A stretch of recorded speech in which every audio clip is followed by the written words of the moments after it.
Bonjour, je m'appelle Myriam. Je vais vous présenter mon génie amoureux à travers ce proverbe. Mieux vaut tard que jamais. Les 3 histoires qui vont l'illustrer. L'amoureuse que je suis a besoin de vivre la relation en authenticité et en richesse, ce qui suppose simplicité et spontanéité dans l'expression du désir, enrichi par des expériences amoureuses dont l'intensité et la nature ont évolué au fil de la vie.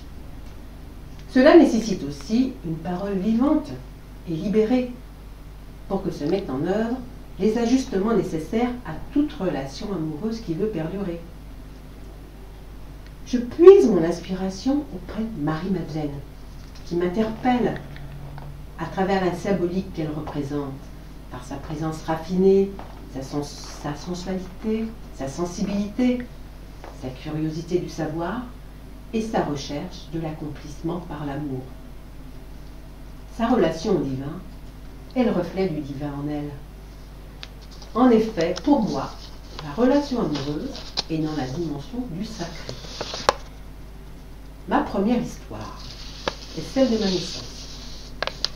Je suis née avec le cordon ombilical autour du cou, si bien que plus j'avançais, plus je reculais. Malgré tout, je suis sortie victorieuse de ce combat pour la vie. Cette naissance donne déjà toute la mesure de mon ardeur à vivre, de ma curiosité et ma détermination à affronter l'inconnu. Elle illustre également ma capacité à avancer dans une direction tout en prenant du recul, quitte à revenir en arrière pour mieux trouver une issue dans les situations difficiles. Cette expérience fondatrice est exemplaire, de par la faculté qu'elle m'a donnée de savoir prendre de nouveaux chemins quand la vie m'a mise dans des situations où je me sentais bloquée. Elle m'a permis d'échapper aux routines stériles de ma vie de couple et à la monotonie de savoir-faire répétitif dans ma vie professionnelle. Elle m'a aussi appris que les difficultés recèlent toujours des opportunités. Et c'est cette ressource qui est particulière que j'aimerais partager avec vous dans cette vidéo. Ma deuxième histoire commence le jour où, à 8 ans, ma marraine est venue me chercher chez mes parents. Je devais passer des vacances d'été chez elle. Pour la première fois de ma vie, je me suis sentie écoutée et considérée. Et à travers cette écoute, j'ai découvert que je pouvais faire rire, que ma présence était porteuse de plaisir et de joie. À travers cette relation, j'ai découvert la valeur du lien affectif et j'ai appris à le cultiver. Si j'envoyais des cartes postales, elles n'étaient jamais banales. J'avais à cœur de la divertir et de partager mes émotions avec cette marraine si précieuse dans ma vie. Cette relation m'a servi de modèle dans les liens d'amitié que j'ai établis tout au long de ma vie. En revanche, ma relation de couple, qui a duré plus de 20 ans, a été marquée par une difficulté constante à communiquer.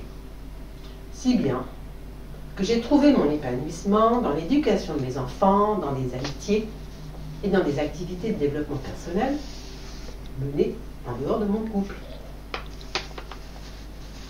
Ma troisième histoire est une anecdote récente qui illustre symboliquement cette approche de la réalité qui est la mienne, avec cette faculté de voir un côté positif en toute chose.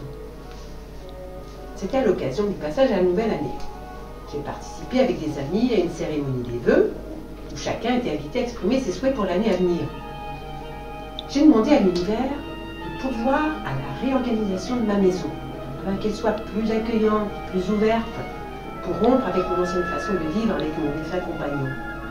Or, début janvier, une tempête de vent s'est abattue sur ma région, et plus particulièrement sur mon jardin.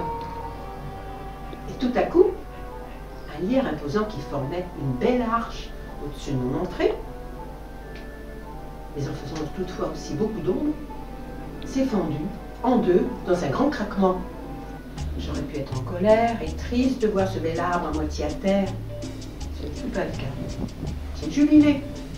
J'ai pensé que ce lierre à moitié cassé était l'hier c'est-à-dire une partie du passé, avec ses ombres, sa tristesse, qui s'en allait, pour qu'une nouvelle lumière puisse entrer dans la maison.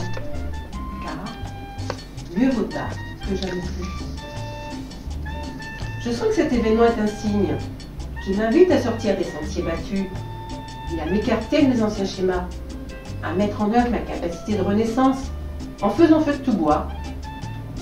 Notre façon de vivre la vie à deux m'est révélée à travers mes accomplissements personnels.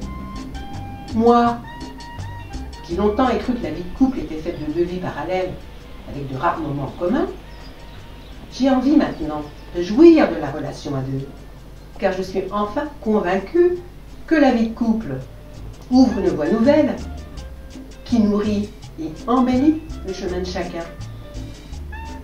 Et c'est dans cet élan à deux que je suis prête à m'engager, en faisant feu de tout bois, pour l'enrichissement réciproque.